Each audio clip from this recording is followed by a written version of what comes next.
আর হয়তো এক বছর যদি ফেসিস্ট সরকার থাকতো আমাকে হয়তো ঝুলাই দিত। আন্দোলন তো সর্বসাধারণের। আপনি যদি বলেন কেউ একক আন্দোলন, এটা ভুল।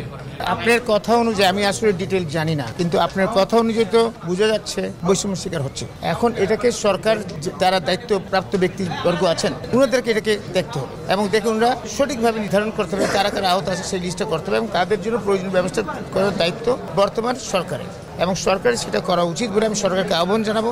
আপনারা দ্রুত যে কথা আসছে এখানে সেই কথাটিকে আপনি নজর দিবেন, দেখবেন এবং এটা সুব্যবস্থা করবেন যাতে এই সমস্ত জিনিসের কোনো কথা যাতে না আসে। এটা তো তারা এমনিতে জীবন দিয়েছে, তারা আহত হয়েছে, তো সুতরাং তাদের প্রতি তো আমাদের সকলের একটা দায়িত্ব আছে। আর আপনারা সরকারে থাকার কারণে আপনার দায়িত্ব সবচেয়ে বেশি, সরকারে যারা আছেন আপনার দায়িত্ব সবচেয়ে বেশি। শুধু আপনারা এটা করেন, আমরা আমাদের তরফ থেকে করবো, আপনাদের সাহায্য সহযোগিতা করবো এবং আপনারা আপনার দায়িত্বটা সঠিকভাবে পালন। আন্দোলন তো সর্বসাধারণের। আপনি যদি বলেন কেউ একক আন্দোলন, এটা ভুল।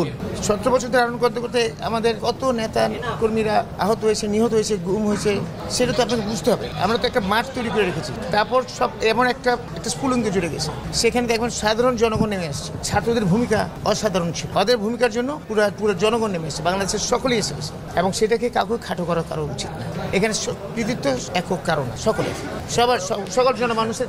আমরা সেই স্পিরিটে যদি কথা বলি আর তাহলে এখানে এই সমস্ত আপনার বিভেদ থাকবে। আমরা কেন আমি একা কৃতিত্ব দিব? বাচ্চাদের কৃতিত্ব আছে, ওরা তো ছোট মানুষ, ওদেরকে কৃতিত্ব একটু বাড়াই দিব, কিন্তু কাউকে বাদ দেওয়া যাবে। এক্ষেত্রে আমাদের সকলের কৃতিত্ব আছে, আপনাদেরও কৃতিত্ব আছে, মিডিয়ার কৃতিত্ব আছে। সবাই চাইছে ফেসিস্ট সরকার, কর্তৃত্ববাদী সরকার, এই জুলুমকারী সরকারকে আপনারা সকলে মিলিত পালাতে বাধ্য করছে।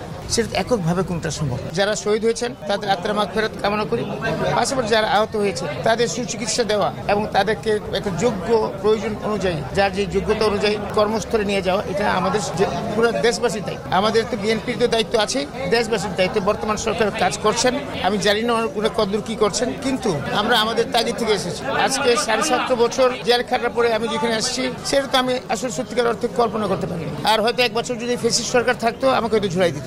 এটা ধারণা অনেকেই করেন, সেটা আল্লাহ মালিক, আল্লাহ ভালো জানেন, কিন্তু আমি তো একটা মুক্ত অবস্থায় আসছি। সেই জন্য আমি মনে করি আমার একটা দায়িত্ব আছে, আমার দলের দায়িত্ব। আমার দলও আমার সাথে কথা হয়েছে, আমার নেতার সাথে কথা হয়েছে, ওনার আন্তরিকতার কোনো কমতি নাই। আপনারা দেখবেন, একটু ধৈর্য ধরতে হবে আমাদের সকলকে। আশা করি ইনশাআল্লাহ তারা এদের জন্য আমাদের যারা ছোট ভাই বোনরা যারা আহত হয়েছে সকলের প্রতি আমাদের অনেক দায়িত্ব আছে। আমাদের দায়িত্ব এখন আমরা পঙ্গু হসপিটালে যাব। এই তাগিদটা হচ্ছে কি, তাদের এই ঈদের একটা আমাদের উৎসব, এই উৎসবে তাদেরকে আমি ঈদের শুভেচ্ছা দেওয়া আর ছোটখাটোভাবে দেখা করা, এটাই বড় জিনিস, এটার জন্য এসেছি।